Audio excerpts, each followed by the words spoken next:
Welcome everyone to another episode of We Are Being Transformed. Contrary to popular opinion, this is not a Transformers podcast. The show is about the interaction and dynamic cultural exchange between human beings and the ritual, cult, and religions around them, specifically the world of Antiquity. And today we have a very amazing show for you. I'm very excited and honored to be joined not only once again by the Yamblikian teacher himself, Dr. Matthew David Litwa. Welcome again to the show. Thank you, Jason. Real pleasure to be here. And we also have an incredible treat for you. As many of you know, I'm a huge fan of the SHWEP, Secret History of Western Esotericism podcast. And we are joined today by the one, the only, he is staying esoteric by having his camera off, Earl Fontainelle. How are you doing today, Earl? Dun, dun, dun. Very well, thank you. Thanks so much for having me on. I appreciate it. Oh, thank you for joining us. I appreciate it. So today we're going to be talking about a subject that these gentlemen here know a thing or two about, which is the esoteric and Philo. We're not just going to touch on that, but we're going to talk about a multitude of things because you can go so many ways with Philo. So I will just start off with a question that has been long debated, Dr. Litwa, in scholarship. Just how esoteric, psychedelically speaking, Philo is. Philo was not above, as we've seen in certain texts, like in the Special Laws 3, he was not above the psychonautic gonzo ecstatic experiences. You know, he has that kind of hot trip to the third heaven, like Paul in 2 Corinthians 12. But overall, it seems to me that he's really focused more on ethical concerns. What is your take on the kind of psychedelic, trippy experiences in Philo, Dr. Litwa? Well, I think Philo is really this masterpiece in patient creativity. He is not at all claiming on most occasions to be spreading any kind of revealed knowledge from heaven. His text, his Torah, is the revelation received from heaven in the past, and so he is a commentator. But I think for Philo, which would be different than some people, is occasionally he does claim to be inspired, and he describes at one point his experience as a writer, which I think a lot of writers can really sympathize with. He says at one point that he comes and sits down at his desk feeling full and starts the process of writing or dictating, however exactly he did it, and everything just comes out stilted and worn out and non-creative. And then there are other times where Philo says he felt absolutely empty and tired, and he just started writing, and he felt like he was on the winds of the wings of the wind, and the divine spirit had sort of roosted in his mind, and he was in a rocket ship, and just he didn't know where the stuff was coming from. So he says he's born aloft that. from the heavens and earth, right? Like yes, he says the Urano and the Kai Cosmo, he's just high above, like looking down on the earth. He says this in contrast to it. I mean, it seems to be, you can't tell if he's speaking literally here. This is in the Special Laws 3. You can't tell if he's speaking literally here or metaphorically, because his main metaphor is to contrast his political life, which he expresses as sort of being submerged in an ocean, versus his contemplative writing career, which he's basically saying, I mean, it's a complaint basically that there was a time where I was, exalted into the air and, riding around with sun and moon and looking down on earthly concerns as if I didn't care.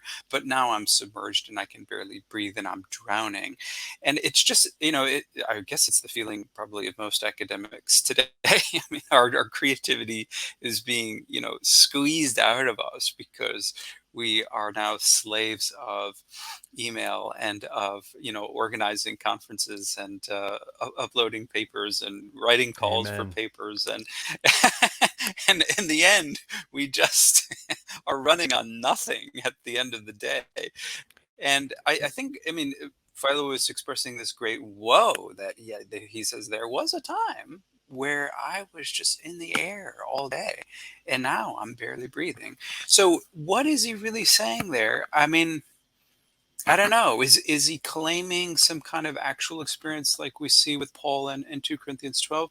I'm not sure. My reading is that on occasion Philo claimed something like inspiration, but I think that's the Spirit coming down to him. And I would be a little bit hesitant to say that he ever really claimed to mentally go up to his intelligible world, the intelligible Sinai.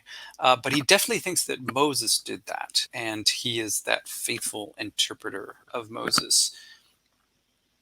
We are going to talk about Moses very shortly, but Earl, I wanted to get your thoughts on that subject. Yeah, it's amazing. In this context, what you're saying about the complaint about, I just don't have time to do this anymore, is super relevant and interesting. And he makes the same complaint in the piece about when he was the ambassador to Gaius at Rome. I can't remember what the piece Embassy is to called. Gaius, yep. The legacy embassy. There you go. The embassy, yep. Or And he says, legatio, yep. I used to be able to do that, and I can't do it anymore now, basically. But then there's another parallel text, which is in what is it? It's in the Life of Moses, I want to say. It's the one where he talks about it's commentary on Genesis. He's talking about how we are made, this classic bit of the Old Testament, we are made in the image of God. And he says, so how so? Well, because we have a nous, a special cognitive faculty. And God, that's what God is. God is a nous.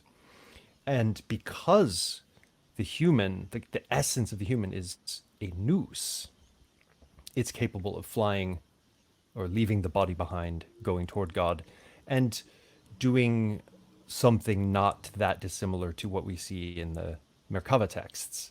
Basically getting close, but in a completely different register, in a Greek, a completely Hellenic register. This doesn't read like apocalyptic at all, but you still have that kind of vision of the kavod, like this sort of, you go up as a nous, you see like the beauties of the world of forms, the Phaedrus is referenced, and then there's this kind of amazing vision of light upon light that's so bright that it's not even light anymore, and then he tails off with a nice little apophatic, doesn't say what he's going to say. That's in the commentary on Genesis, I believe. I wish I had the text in front of me. It's worth reading. But Philo's so vast in terms of his literary output. Like, it's kind of hard to know exactly what he's saying sometimes because he's contradicting himself wherever. But yeah, you're right about that. And we were talking, Dr. Little was talking about like how scholars today feel that. I feel like Philo really used the exemplum of the figure of was it Joseph as the consummate politician. Like he used like this triad of figures. Moses was like the ultimate lawgiver, and then I think it was Joseph who was the ultimate. But yeah, one of them was like the politician, and the politician is always constantly being pulled from here to there. Joseph. Yep. Joseph. Yeah, that was a fantastic contrast. But the question, I think the question, just to follow up on what Earl said, which is fantastic, is there shouldn't be anything necessarily esoteric about this, because this is part of our cognitive hardware. And I think the problem is people don't access those hardware programs, because for Philo, the Platonists, they are embedded in the outer sensory experiences of the material world.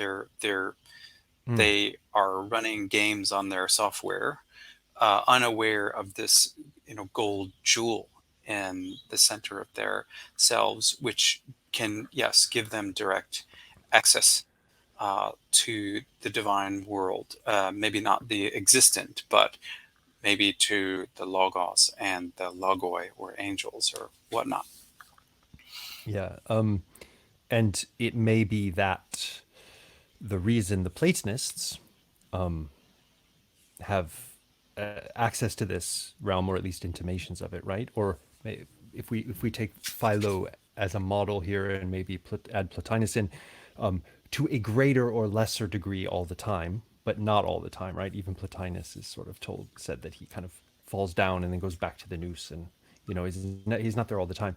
But these guys are trained to access these parts of cognition, right? They're systematically trained to do this.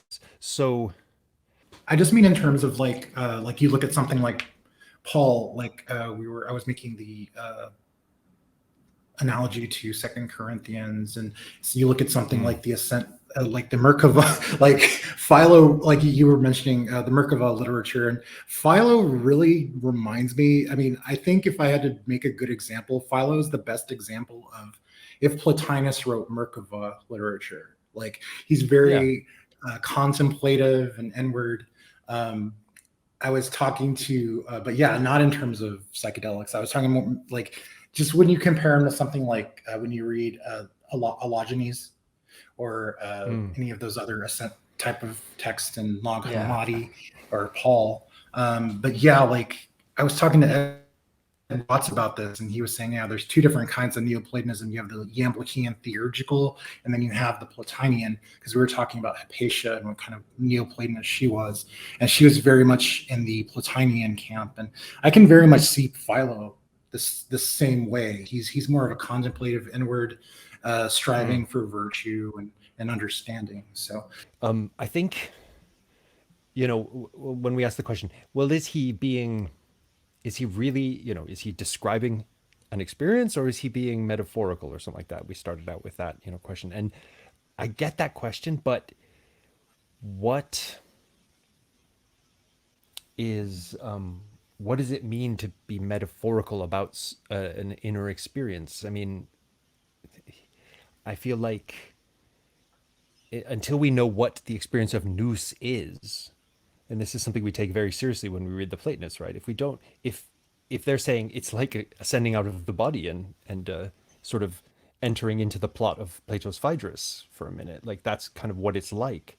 On the one hand, they're already speaking in a realm of metaphor, but on the other hand, they are using a canonical trope to describe these experiences that they're all training themselves to get at. So I feel like maybe the question is, to what degree can we kind of convincingly talk about Philo in terms, at least in some way, analogous to things we're more used to talking about as meditation traditions. Stuff like yoga and Buddhist practices, which we when we say this is a meditation tradition, you kind of know what that is about to some degree, right? I think that's maybe the lens to look at this stuff through, or it's a helpful lens anyway. Yeah, I agree. You could, Go ahead. Meditation is really psychedelic, is basically what I'm saying. Yeah, that's right.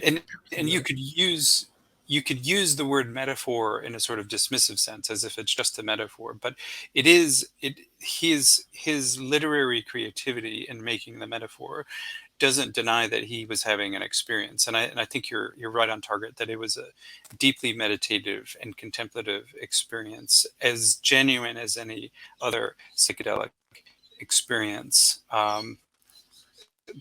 And whether he was aware or not of leaving his body, I think, if you were watching Philo, you would have seen just a man sitting in a room and nothing really going on. But yes, his inner experience was a vibrant rainbow, and he might have perceived himself quite literally in some other place, because the nous can travel faster than the speed of light, and can appear in different realms of the universe. And he literally believed that, because he believed that the nous was immaterial and could do that.